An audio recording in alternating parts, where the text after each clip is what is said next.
Hello everybody and welcome to Moonmoth. As you can see, I look a bit like a drowned rat because the heavens opened before and I got absolutely soaked. So I'm trying to ignore all the flying things that are biting around me. Very annoying. So we should go into Moonmoth while it's dry and see what the update is for this week. Come with me.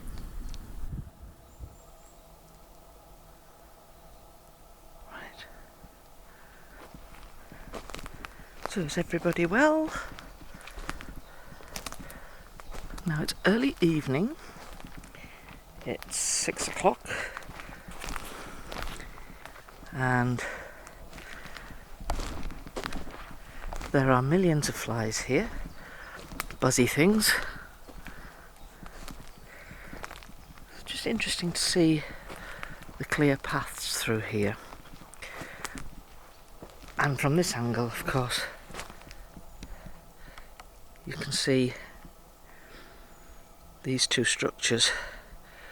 We have seen them before.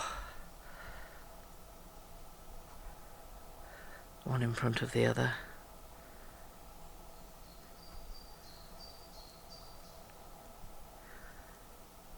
Look how still it is.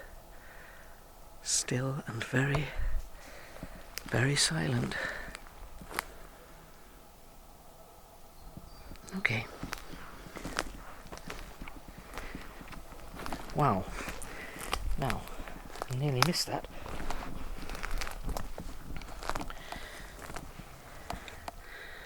That is a really big footprint.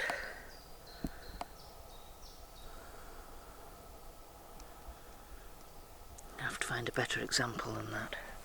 But that's wide, so that's females. I understand.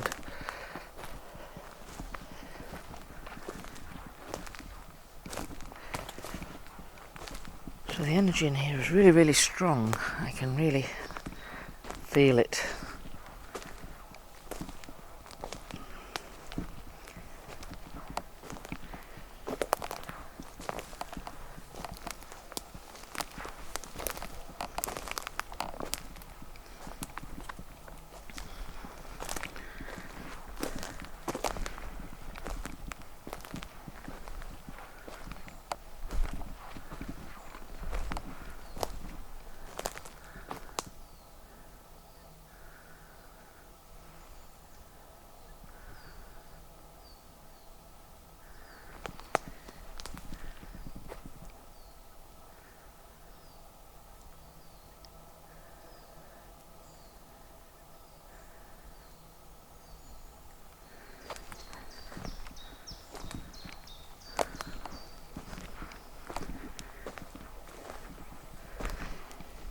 So talking with a Fenian and her mate Kaif, I think what happens is if you use an electric car, give this as an explanation, if you use an electric car a lot, its battery runs out, needs a recharge, and I think with these guys, when they use a lot of energy, they get very tired and they need a recharge because they're very energetically minded.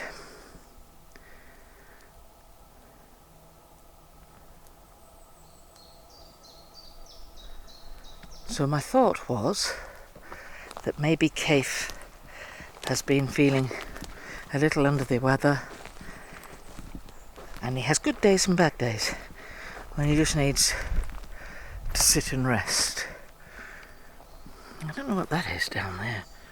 Shall we have a zoom in on that and see what it is? See what I mean?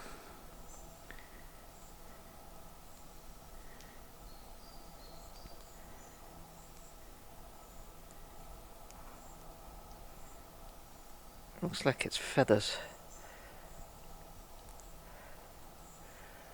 I think something has just died down there. So I reckon that's feathers, but we'll check it out later. But the family are in good health. They certainly are. And our amazing tree. So I'd like to say to everybody, hello, and if you want to interact, please feel free to.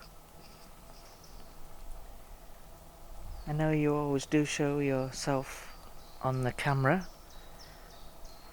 in your energetic form, but you're more than welcome to do whatever suits you, whatever makes you safe for you to do.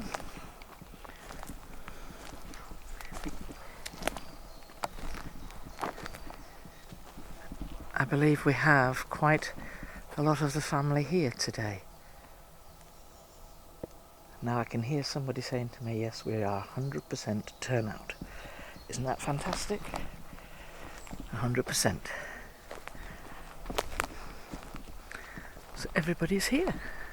Hello everybody. And thank you for letting me come and bring my friends. There's quite a lot of them in this camera. My YouTube friends. This is an extended YouTube family.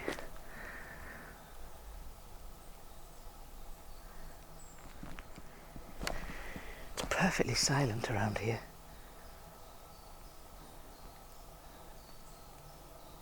Just the birds. Now there we are.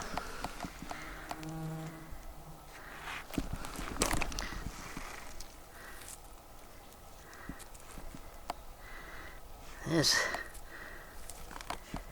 a heel area where my hand is. I come forward, that's the toes. That's really clear.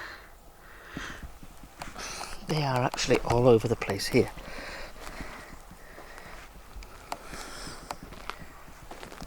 Thanks for leaving footprints, guys and girls. Thank you for doing that. Everybody likes to see footprints. It gives them confirmation as if they need it.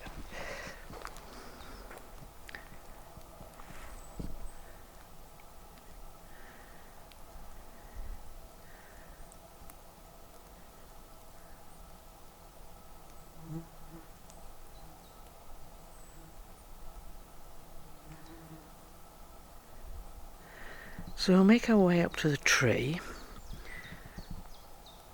and with Athenian's assistance, she's been amazing, I'll try, she's going to help me, try and explain a little bit about energy pulses.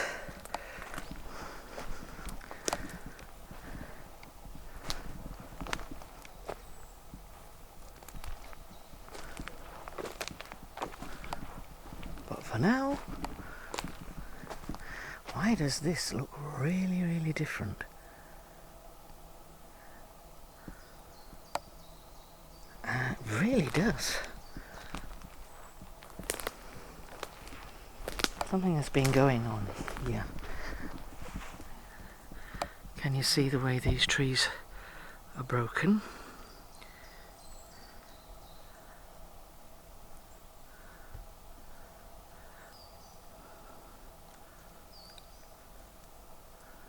See this one here? That's been there like that a long time. But then we're going to go to the other one in the middle here. See how that's broken? That's about 15 feet up.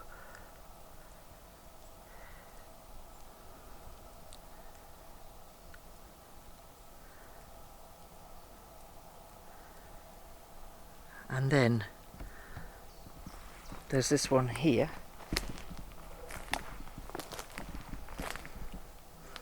That's about my height, so that's 5'8". And that looks like a fairly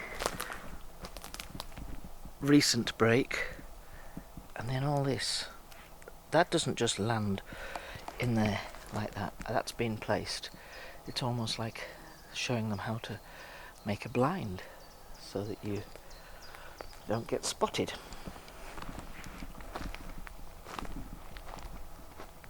So see how obvious this tree looks here, right in the middle, the way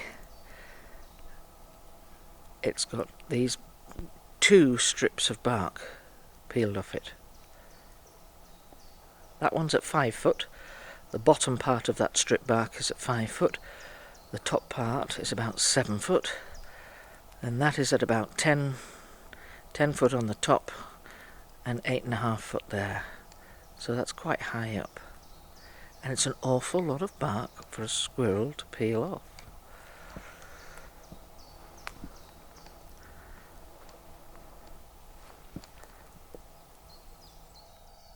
It is so still. There's not a breath of breeze. Not a breath. Now here, we have seen this before, but this is very much... See that? That's protective, isn't it? So a little one could play in there and not escape, or somebody could sit their baby in there and it wouldn't go too far. And if you look through the gap here, I'll just zoom in on this one. There's another one there, not 2 feet away. Very close by. Just a minute in between them. That's quite interesting, isn't it? So, let's go up to the tree. So already, peanut butter. Now that has been nibbled by an animal. But I wonder, she'll have to ask them if they managed to get that, or whether an animal took it. Before the animal took it before they got an opportunity to get it.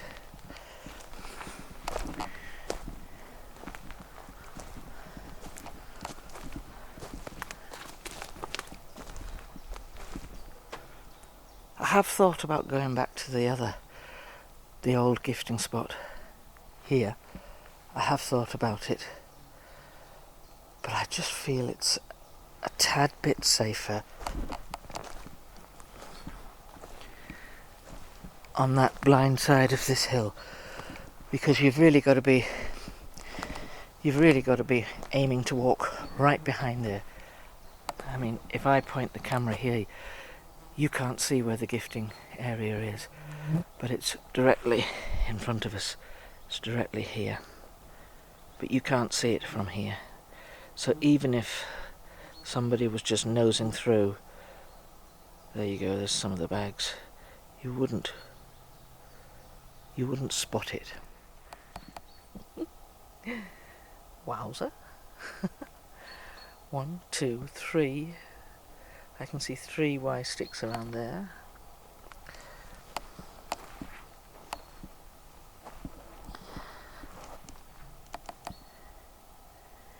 That almost looks directional, doesn't it? Let's have a look from here.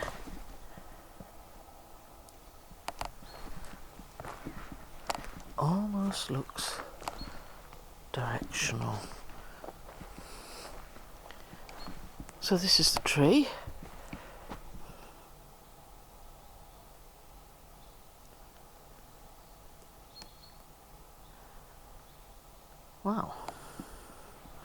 I'm just taking it all in.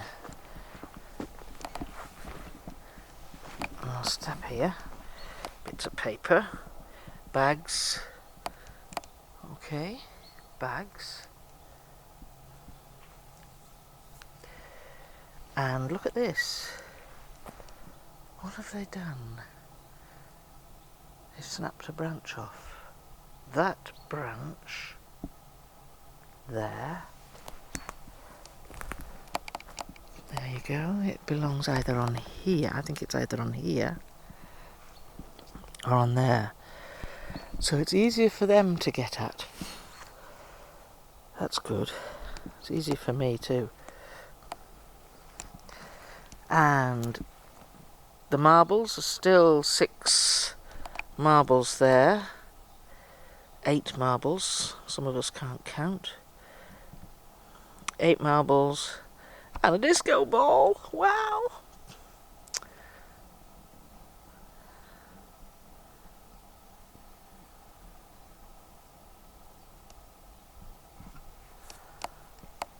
Okay. Okay. Hi guys. Come on. Step up if you want to. If you're allowed to, step up. Come as close as you like.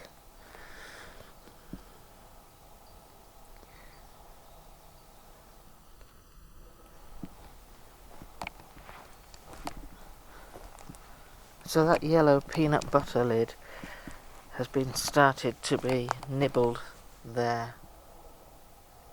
I guess the people have finished it, and it might have been taken off by an animal to chew. I'll have to ask them whether they managed to get any of that.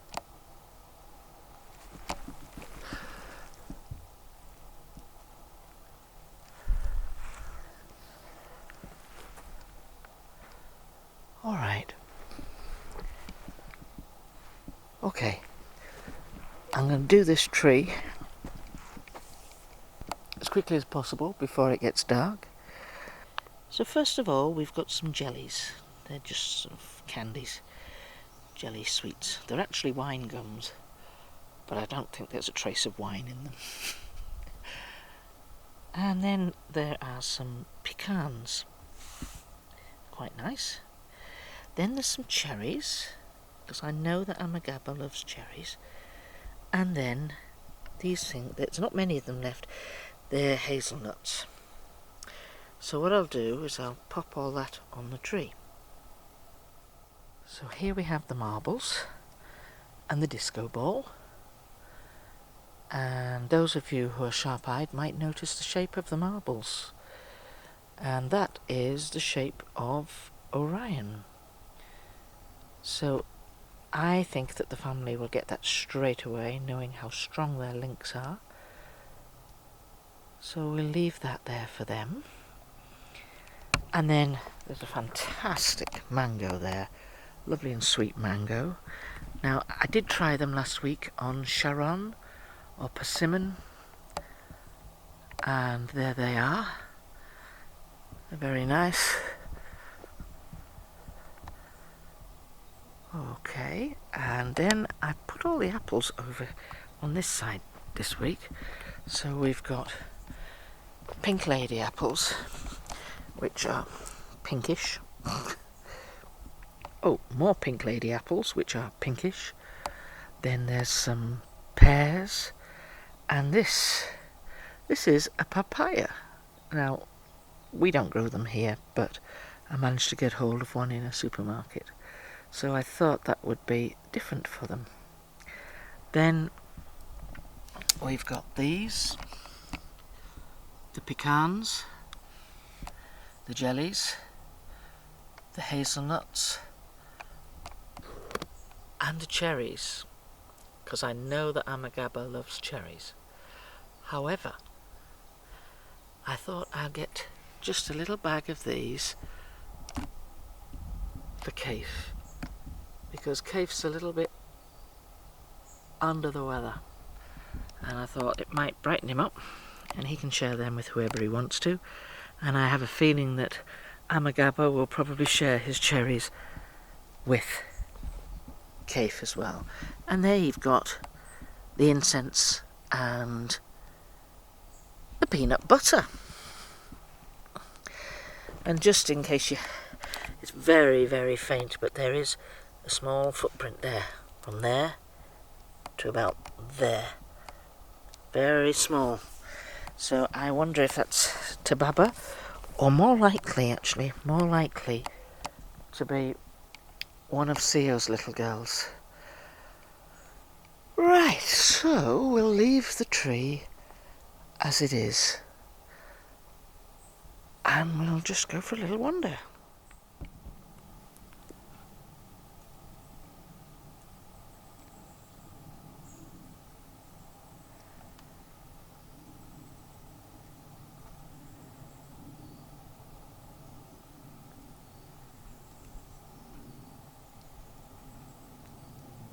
And here comes the rain.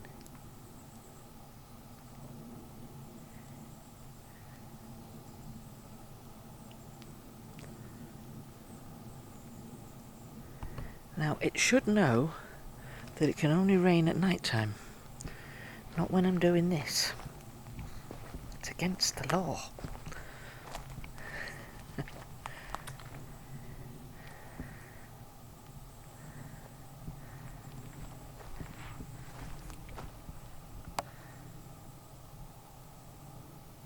Trying to strain my ears to listen.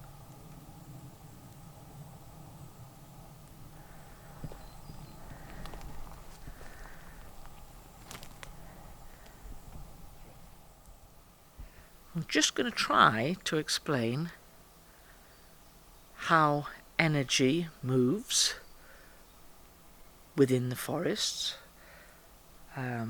Athenian has been amazing and has helped me with this, and she's described energy in a forest, emitting from a forest, as being like fishes in a river.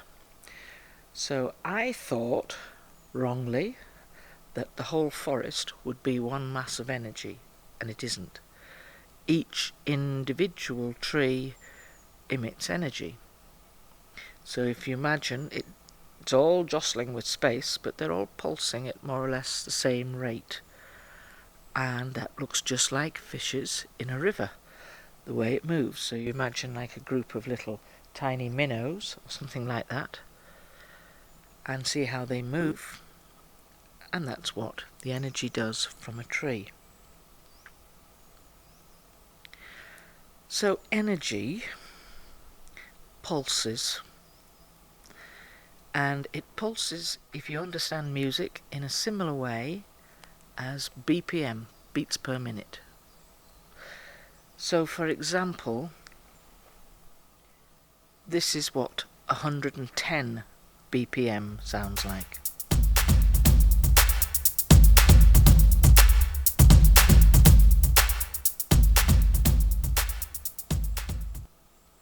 Now this is what 120 BPM sounds like.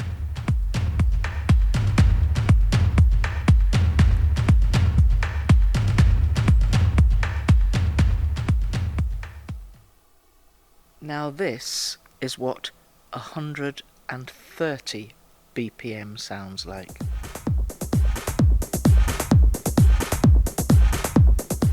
So energy moves at those speeds. It pulses at those speeds. So I have put out a little diagram for you. So this is our forest friends. So they're going to feel energy coming from us, living things,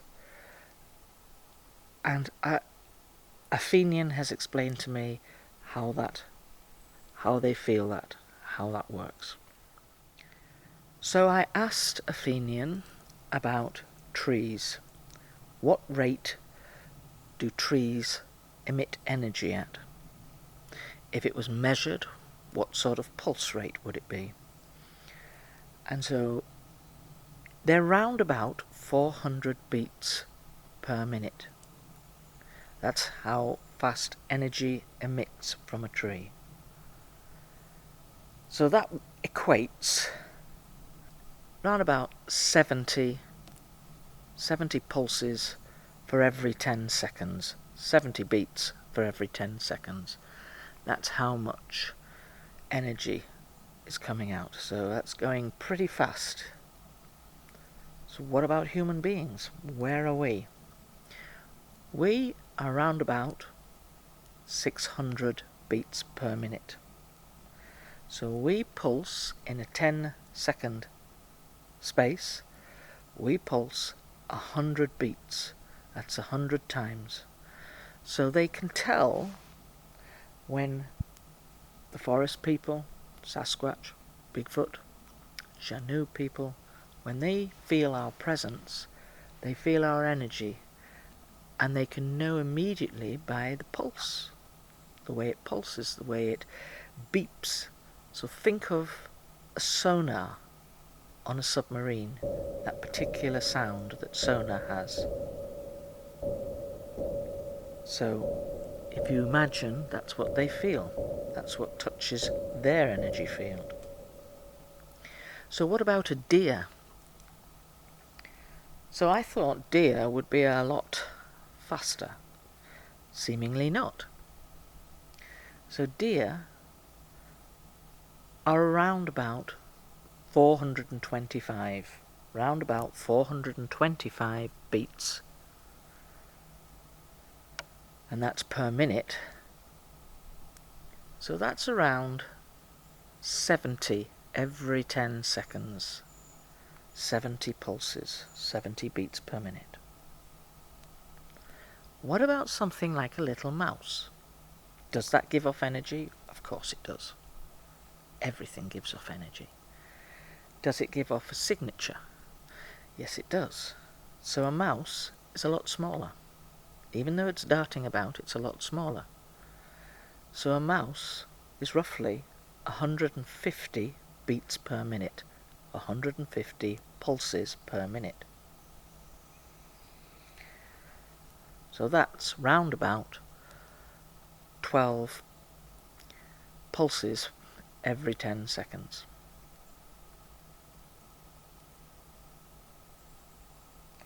And I was thinking about elephants.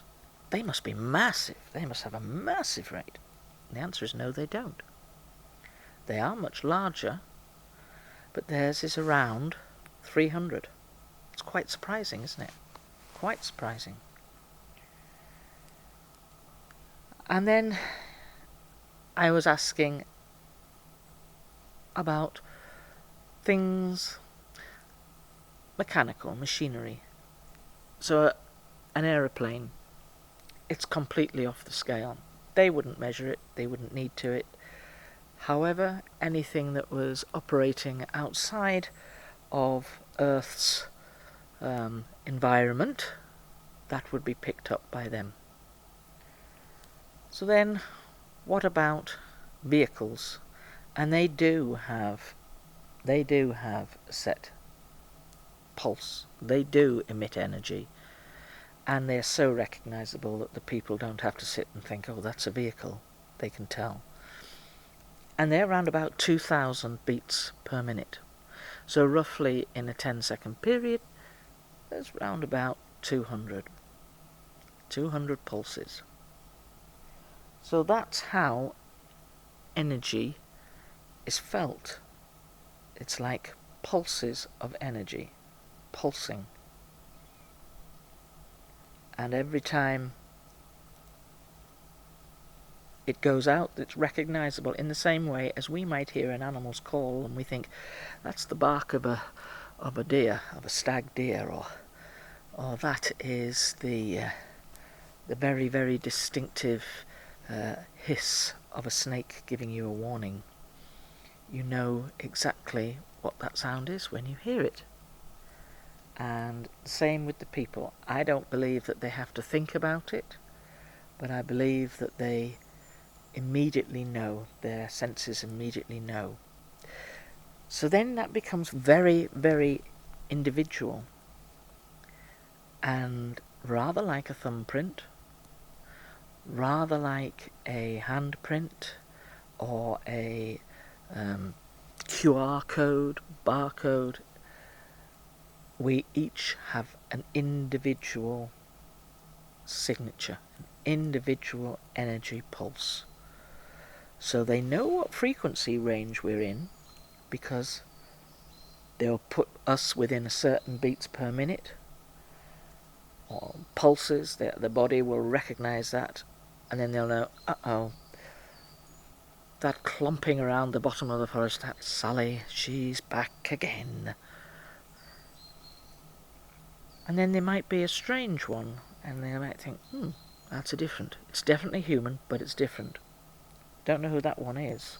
It's not a regular through here. So then the guys that are on point, and they do have people on point, they would have recognised that straight away, and they would be on that person within seconds. So anybody who thinks they can outwit Bigfoot, Sasquatch, or the Janoo by creeping around forests in camouflage gear, sitting up in their deer stands, hoping they're not going to be noticed. Of course you're noticed. They knew you were there when you parked the car up. When you got out the car, they knew you were there. They'd been walking alongside you in their energetic form, their essence, all the way into the forest, regardless of time of day or night. That's the bit that really amuses me.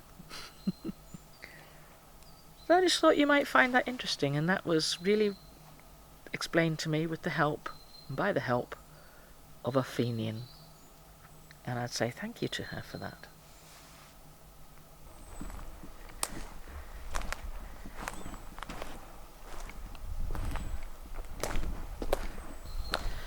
So I want to say thank you, everybody. Thank you for watching and putting up with me. At least it's dry now. It's a bit brighter. I am still absolutely soaked. But I've enjoyed myself this evening. Time's marching on. It's nearly 8 o'clock.